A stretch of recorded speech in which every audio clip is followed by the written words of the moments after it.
Hello everyone, welcome back here with another visual podcast, commentary over race footage, video, whatever you want to call it. Had a little break from racing since Crusher and the Tusher got canceled, so decided to hop back on here and dig out the old Unbound footage. Unlike past videos that I've done, this neutral rollout at the beginning of Unbound was so nutty already that I just had to hit start record on the camera. This camera only has about 35 minutes of record time, so I kind of had to dole it out. But this neutral rollout was just straight into the action. Those lights, those police lights off in the distance, kind of our first finish line for the day. That's a left-hand turn onto gravel, and we're already all kind of like dicing for position into that. We've ted Ted King here on the left. I'm kind of protecting my right, staying to the edge of the road. Previous winner, Ian Boswell here, so we have 3 Unbound wins right there stacked up in front of me, 2 for Ted, 1 for Boz. And here we go, left-hand turn onto the gravel.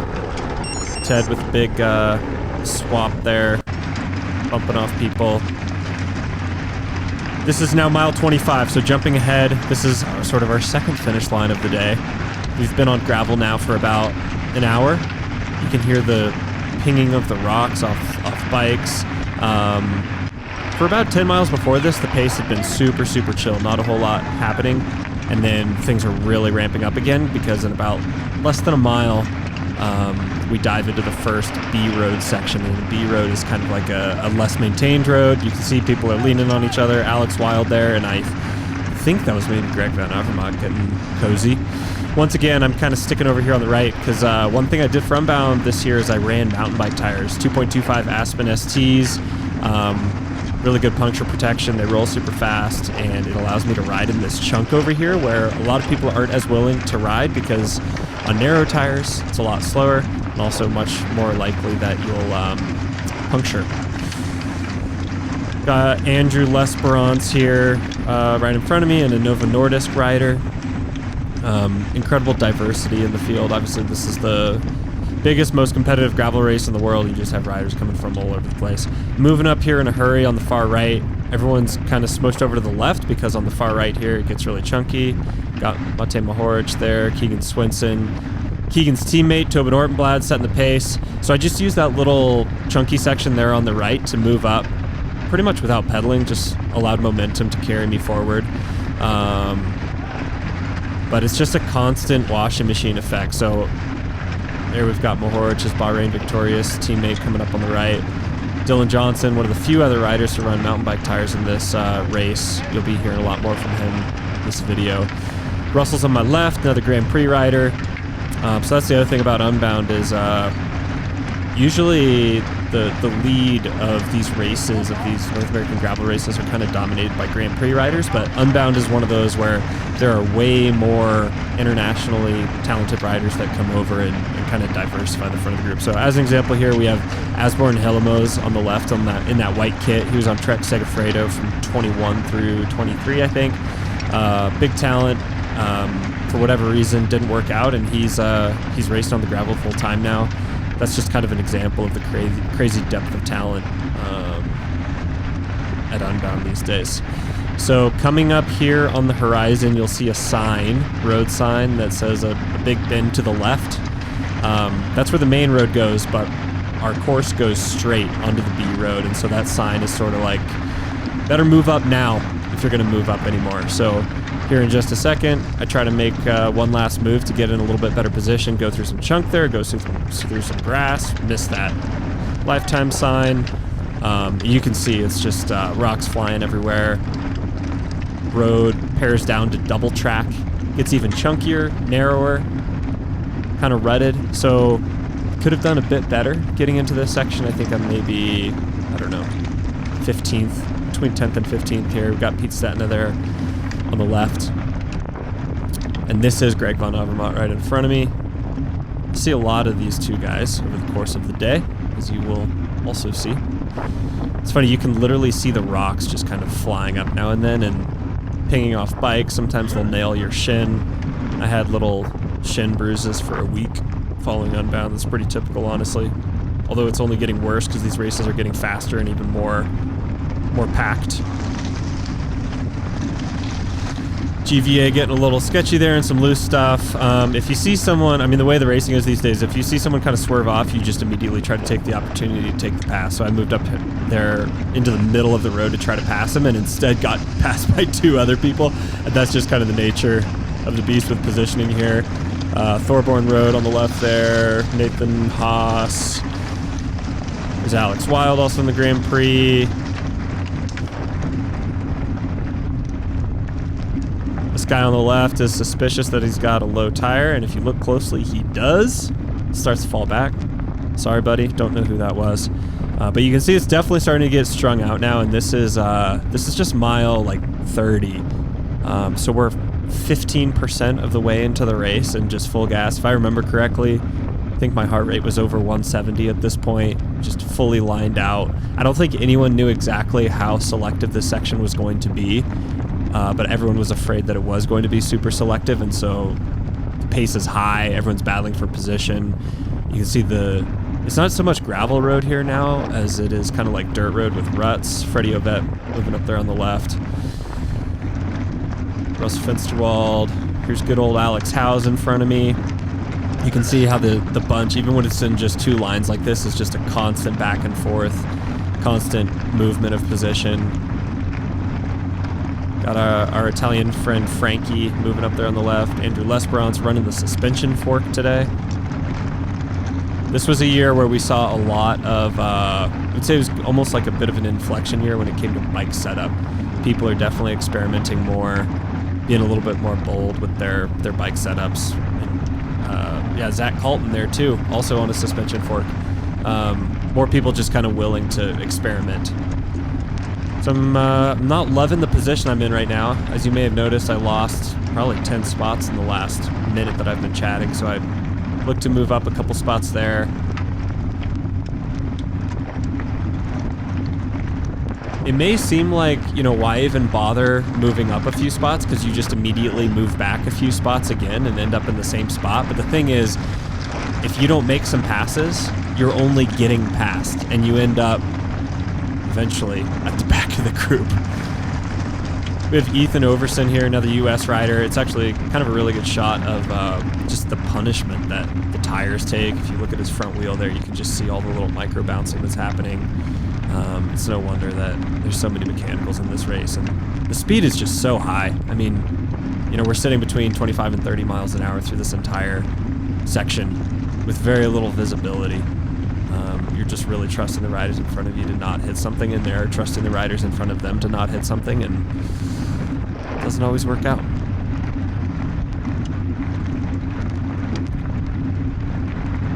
Got Peter Havoc here on the left, who ended up top 5 in the race, so you'll see more of him in this video as well.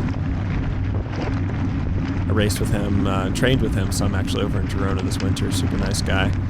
He was one of the Panormal riders. They had huge numbers in the race, just loads of teamwork that delivered them some awesome results.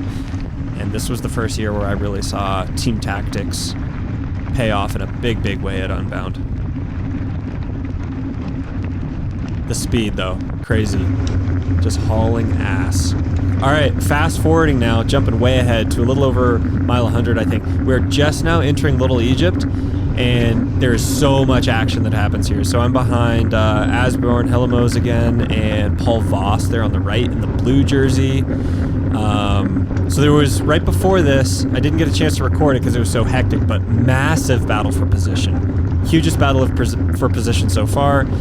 Flat there on the left for Rob Britton, unfortunately. Here's Joris Nieuwenhuis, I think that's how you pronounce his name. Cross racer who was second at UCI Gravel Worlds last year to Matthew Vanderpool. The field at Unbound is just so hilariously diverse. It's so talented. Got Petr Vakoc there with his typical big old grinder cadence, powerful rider. So this is the first significant punch climb in Little Egypt, and it's combined with the roughest surface of maybe the entire race. And you'll see just what a role this section played in the race. It was super key. You can tell the race is hard right now too because there isn't anyone passing on my left. There's room. Well, now someone does, but you can see how there's kind of gaps. You know, not everyone's wheel to wheel. Not everyone is quite as excited to be shutting gaps, small gaps to wheels. Everyone's sort of weaving around here, and at this point I actually want to be moving ahead, but totally boxed in because I see this gap opening ahead of me. We got a few riders going away, so tough decision here. I decided to just punch it and go across. Definitely close to my limit effort-wise, but alarm bells are definitely going off in my head right now because Keegan is up there driving the pace, and a few other riders, including Toby Rode, who's one of the strongest riders in the Grand Prix. He won Mid-South earlier this year, and so you just never know how the race is going to play out, and so I decided to just punch it across this gap, not knowing. Brendan Johnson right there with a puncture, just not knowing whether, you know, those guys like Vakach and Joris, those other riders, had the legs to follow this move, and you can gamble and hope that they'll close the gap or just close it yourself, and I wasn't willing to gamble there, so rode across. And you can see this is, other than the breakaway, the early break, which we'll catch in a minute, this is the front of the race. So we're, I don't know how many are in the group right now, maybe 10 max. It's just sort of in tatters behind us. Pete Stetton is up there.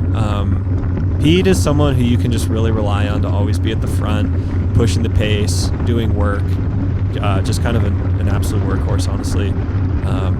Very, very rarely has bad days. Keegan there taking a pull off. And this is where some interesting dynamics start to happen. So keep in mind, everyone's pretty redlined at the moment. We're dropping into this next descent. It's chunky, rocky. This section is actually one of the reasons that I decided on the mountain bike tires for this race and recon. You can see that I'm able to just carry quite a bit more speed and cruise past Pete here, pick up a position. And this Little Egypt section is so dynamic in that it's, you know, steep ups, steep downs, rocky, in quick succession. There's kind of like 3 climbs and 2.5 descents. And so with it being full gas and someone like Keegan just really forcing it and trying to force a selection right now, little gaps like this, if you can carry more momentum with bike setup and minimize the actual pedal energy that you have to put into closing gaps and just rely on your equipment more for efficiency, it can go a long way later in the race. So right here, we've just caught the early break. 4 riders, Jonas Orset, Chase Wark, and the speed differential there is crazy. Like, we went by them almost twice their speed. You can tell they'd been out there a while. I'm sure they were feeling the effort already. And Keegan is just continuing to put the hammer down. He was absolutely hell-bent on trying to split the race here, and understandably, I mean, the group was absolutely massive. I think a good handful of people were getting frustrated by how big the group was, how unwilling so many people were to contribute to bringing back that break that we finally did just catch. So Keegan pulls off, and watch closely here to the dynamics. Joris rolls through, and then Sebastian Schoenberger just stops. Keegan and I are not stoked. We're like, dude, we have a selection here. Like, do you want to make the race right now or not? Luckily, he does roll through. Sebastian's a super strong guy. He ended up in the final sprint with me. And he was on Human Powered Health last year and was kind of part of the group of riders that were put out of a team when that team folded. Human Powered Health was a Pro Conti team last year. It's now a women's only World Tour team. And he's doing kind of a mix of things. I think he came just from Tour of the Alps right before this. He's riding for a continental team over in Europe now. Austrian guy, and obviously mixing a little gravel too. So here, Pete just rolls through and no one's really on his wheel. You can see the dysfunction. Like, people are on the limit. They don't want to roll through. Pete's always willing to roll through. And there's sort of a little gap there. Joris is like, I don't really want to cinch that up. Keegan's like, well, you're next in line, so please do. And you can see that there's just, the pace is kind of coming out of this move a little bit. And that's a combination of things. That's people being nervous about how much further we have to go, which is very valid. It's like 90 miles still left. People kind of being on the limit. And then also the fact that Keegan's up there, you know, everyone's just watching him. There's certainly kind of a fear factor, or at least a respect with how strong he is. And I think a lot of the guys didn't really want to collaborate with him at all day. But Pete, being a good soldier, is just kind of continuing to ride tempo here on the front.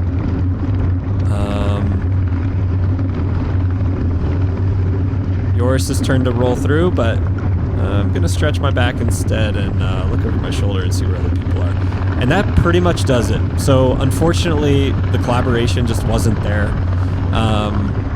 I mean, I'll take responsibility too. Like, if I had really wanted to make this race now also, I could have gone to the front and driven the pace. Instead, I'm looking over my shoulder also, really pissed off at all the other guys that have not rolled through yet. So I'm right now dropping back, trying to see who's freeloading, who can we get to roll through. You can just see how like herky-jerky it is. There's no organization whatsoever. But that's how road racing is, and that's how gravel races with this amount of depth are becoming increasingly. They're really cagey.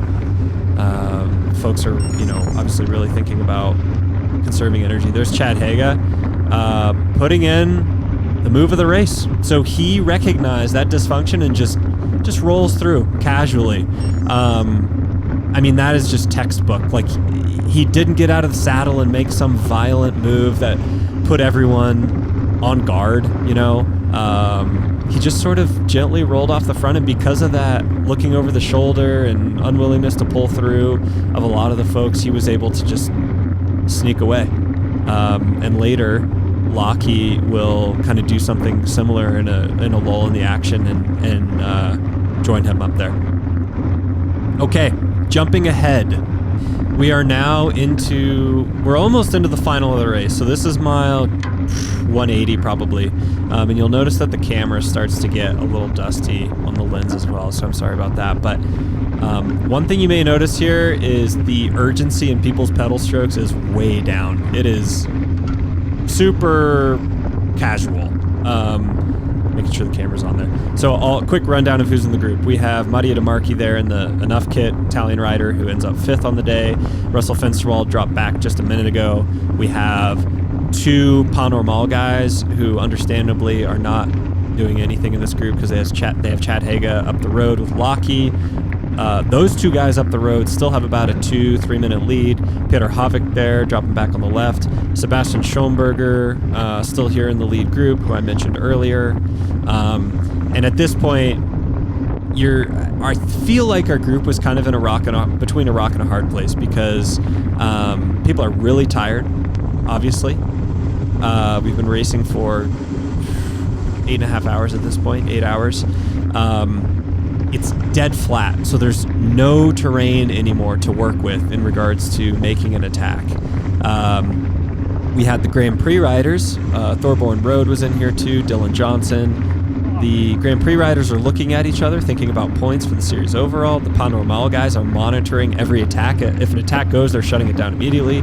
Greg Van Avermaet here, who's, see a little move there from one of the Pas Normal guys. Russell shutting it down, Sebastian following. Van Avermaet, who is theoretically a rider with the sort of qualities that could have exploded our group and really made a push to try to catch Lockie and Chad. He's kind of on his hands and knees too because he was chasing back from a really early flat, burned a bunch of matches there. And we're basically just at a stalemate. And the fact that everyone's so tired, that little bit of extra will to still race for the win is rapidly waning. Yeah, you can see it's pretty. It doesn't feel casual, but it looks casual. A lot of looking over the shoulders, seeing what others are doing. Some kind of half-hearted attacks, and even some kind of like accidental attacks. You'll see.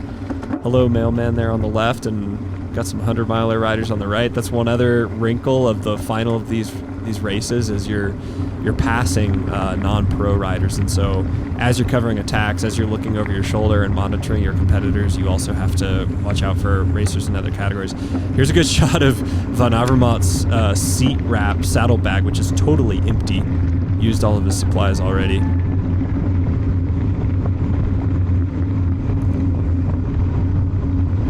literally just freewheeling, coasting. Everyone's just barely pedaling. And Mattia DeMarchi there up front is not trying to attack, but he's sort of like, he got a bit of a gap there just by accident. Because everyone's just waiting for the next big attack. It becomes such a game of cat and mouse at this stage in the race, especially when you have, what was on my mind is I'm racing both Russell and Toby Road in the Grand Prix, and they're both on Trek, and I figured they might be using some team tactics. You've also got the 2 Pas Normal guys, obviously, who are going to be using team tactics. Mattia is pissed off here, very understandably. Like, yeah, fair enough, dude, I'll roll through. It definitely can get really frustrating when you want to be racing for the win, but there just isn't a willingness to cooperate within the group. And then, of course, when you're that tired, you know, your patience really starts to wane as well. And I can't emphasize enough that, you know, if the roads directly around Emporia were not so flat and smooth, this is not how this race would be playing out. There's just no terrain to work with. If there was a bunch of crosswind, you know, that would also provide a springboard. But it's almost not worth attacking because there's so many guys in the group that are willing to chase you down, and just it's so challenging to get any separation. We have Matt Beers there, who pretty haggard from doing a bunch of work earlier. He was pretty much going pole for pole with Keegan all day. Keegan, of course, crashed out at about mile 170, I want to say. So if this feels a little bit snoozy, I totally understand. Hang in there in just a minute. Things are going to start popping off again a little bit. But, I mean, kind of the point of these videos is that you see actually how the race played out without editing. And so as much as I have just raw footage, I want you to see the actual dynamic. I mean, look, Mattia is taking a pedal stroke. Like, he's taking like 10 pedal strokes, coasting. A couple pedal strokes, coasting.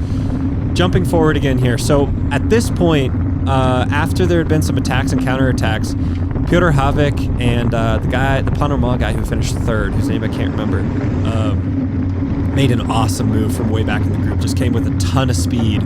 And my feeling with the move is that the Grand Prix guys kind of looked at each other and were like, they're not in the Grand Prix. We're not really going to expose ourselves to chasing down that move really hard and then potentially getting counterattacked by one of our Grand Prix guys, competitors. And so those 2 other riders just disappeared up the road, which meant we were now racing for 5th. Greg Van Avermaet there with an attack.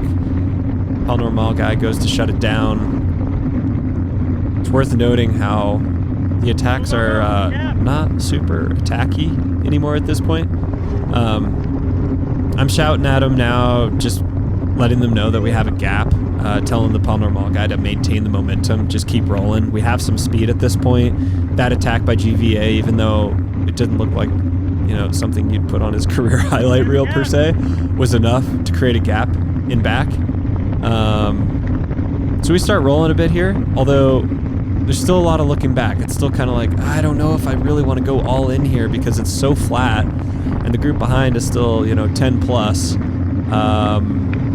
The odds of going all the way to the line are kind of low, but what definitely happens if you try to go all the way to the line is that you burn the precious few matches you have left, and probably won't have anything from the sprint. So not too shockingly, whoever's behind me is not rolling through. So I just pulled off. Sebastian rolled through. I know GVA and that Pas Normal guy are behind me, but they're not rolling through. So already, folks have kind of given up. Instead, Greg gives kind of like a hard pull slash. Yeah, he's not even trying to attack. He's just like, can we keep rolling? The dysfunction is pretty impressive, but it's also textbook tired bike racer road racing. Sorry about the dust on the lens too. Like I mentioned, it gets pretty bad here in the final of the race, but we're gonna take this all the way to the line. So there's about 10 minutes left in the race at this point. Pretty shortly here, we're gonna hop on pavement, and you'll be able to see little bit of cat and mouse that continues. If you're thinking that this is boring, I pretty much was too. It was a weird combination of I am so tired, I kind of want this to be over, combined with I'm frustrated that we're not getting to race for the win anymore, combined with what is going to happen? Are we just going to look at each other and like soft pedal, or is someone going to attack? Toby with a super sneaky attack there on the far right. So he went on the far side of some of the amateur racers we were passing. This is a funny moment. Check this out. Looks back. Holds up his arm and just says, "Just let me go." So like 5 minutes earlier, he'd crossed wheels towards the back of the group and went down really hard and bloodied up his elbow. Second crash of the day. We got Dylan Johnson rolling a little attack there. That definitely gets shut down by us Grand Prix riders, so I'm very game to be the one to close the gap to him and whoever I think this is Palmer Mall guy that went with him. Sort of my philosophy at the end of this race was if a non-Grand Prix rider goes, gamble that someone else is going to close it. If a Grand Prix rider goes, don't hesitate, close it down immediately. Race within the race. It's sort of a weird dynamic and somewhat unusual, but such is the nature of the beast at Unbound. So we're on to pavement now. Short interlude. To be honest, nothing really happens. Enjoy the kind of dusty, hazy, low tempo. We're all cruising together, just waiting for the sprint at this point. We're now close enough to the finish that if someone were to make an attack, it probably would be all in, because you're close enough to the finish to maybe make it to the line, but probably no one's really going to have the guts to gamble in that way. Greg Van Avermaet is not a small rider. Matt Beers next to him makes him look like a small rider.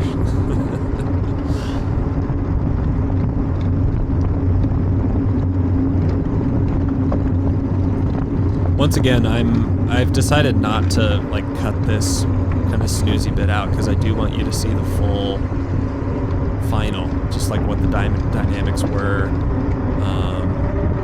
Just get a flavor for what it's like to race for the last podium spot.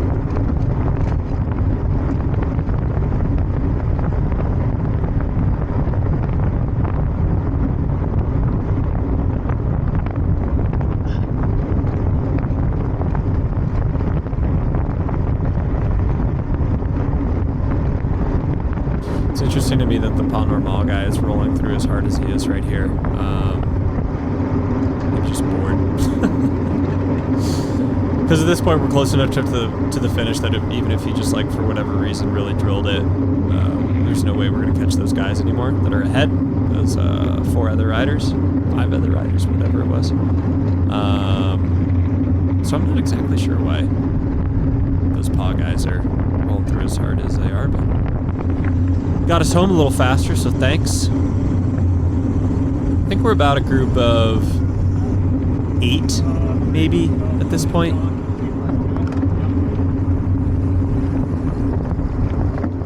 Maybe 10. Russell's there. I'm keeping a close eye on Russell and Toby at this point, both riding for Trek. They were playing some team tactics stuff at Mid-South, and I actually expected them to play that card more in the final of this race. See Toby's stretching his back a little bit. Probably just kind of like, oh my god, what did we just go through today? Especially when he was on the ground on 2 separate occasions. Once way at the beginning of the race, and then once again just a few minutes ago. So I've intentionally positioned myself at the back of this group now to keep an eye on Russell and Toby. They're the ones that I'm actually most concerned about finishing ahead of, because Matt, just looking at his face, looked absolutely donezo. So I had a feeling, no matter what tactically, in a sprint, no matter what wheel I came into the sprint, I'd be able to probably come around him just because he put so much work in earlier in the race. Dylan Johnson, the other Grand Prix. So it's the Grand Prix guys that are in here are Russell, myself, Toby, Dylan Johnson, and Matt. And Dylan Johnson, by his own admission, doesn't have the most amazing sprint ever.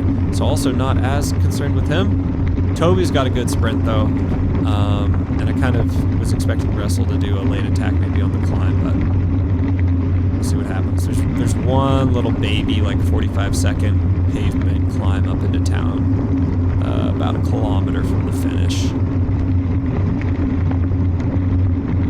Even though Van Avermaet is pretty tired from his early chase, or I should say extra tired from his early chase, I'm expecting that he'll kind of dust all of us in this sprint. And to be completely honest, I misspoke earlier. To be completely honest, I'm not, the difference between 6th and 9th isn't really a difference to me. It's the points in the Grand Prix, not to be a broken record, but there were 5 riders up the road. So under no circumstances was I going to finish on the overall podium. The Grand Prix podium, Grand Prix points, very much up for grabs, so that's my main priority at this stage in the race. Tiny little bonus bit of gravel here. That's one thing I love about Emporia, is that there's gravel leading right into downtown pretty much. Some more 100-miler or 50-miler finishers there that we're passing. It's worth noting at this point that we are barely going faster than they are. Everyone is very much thinking about the sprint, shaking out the legs. Most certainly has butterflies in their stomach. Is very concentrated at the moment, just waiting for who goes first. Will there be an attack on the hill? Will everyone wait for the sprint? Will there be an attack after the hill? Little tunnel here leading to downtown Emporia. Emporia State University, actually. The university's right there. So a little dicey there. Sorry, 100-miler finisher there that we sort of swarmed. So at this point, we now have our own finish chute, which is a huge improvement for the race this year. Very stoked on that change. So all the non-pros now are over on the right, and we're over on the left, which means that we can battle it out without worrying about chopping or crashing any of the non-pro riders, which is good because things are about to get spicy. So we're starting Highland Hill here. This is just a little 45-second puncher. There goes an attack. Paul Normal guy goes for it. You can see the Grand Prix guys are definitely following, but maybe not with 1,000% urgency.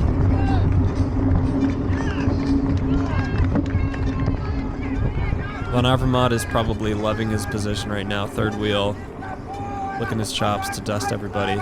Or maybe he also doesn't really care because he's won Roubaix, and finishing 6th at Unbound is not of huge concern. Very cool to race with that guy, though. Dylan Johnson with a very nice cheeky move on the far left. I don't know if you can see that, but he just snuck off to the left there. So he's that white jersey way off in the distance. And Toby's the one that blinks first. So as a Grand Prix rider, Toby's the one that goes to chase Dylan down. I gambled there. Looking into Dylan's face a couple of times later in the race there, I had a feeling that he was kind of running out of gas, and even if we gave him a little leash this close to the line, we could probably bring him back. And Toby made it a little easier on me here, honestly. He fully committed to this chase. I was able to just tuck in on his wheel. I don't actually know whether he just wanted to shut down Dylan and he was happy with that in regards to the points considerations, or he had Russell in mind here. He was kind of leading Russell out. I don't really know, but it worked out well for me.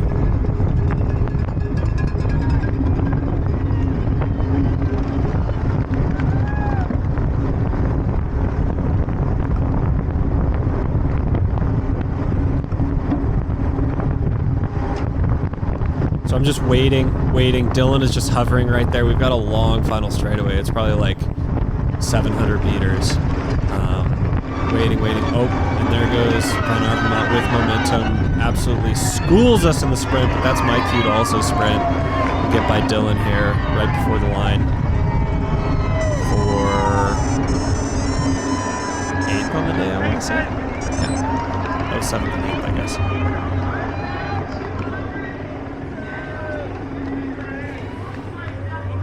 I always love that little music that Garmin plays. The congratulations, you finished a route. On a day like today, that little congratulations jingle, extra appreciated.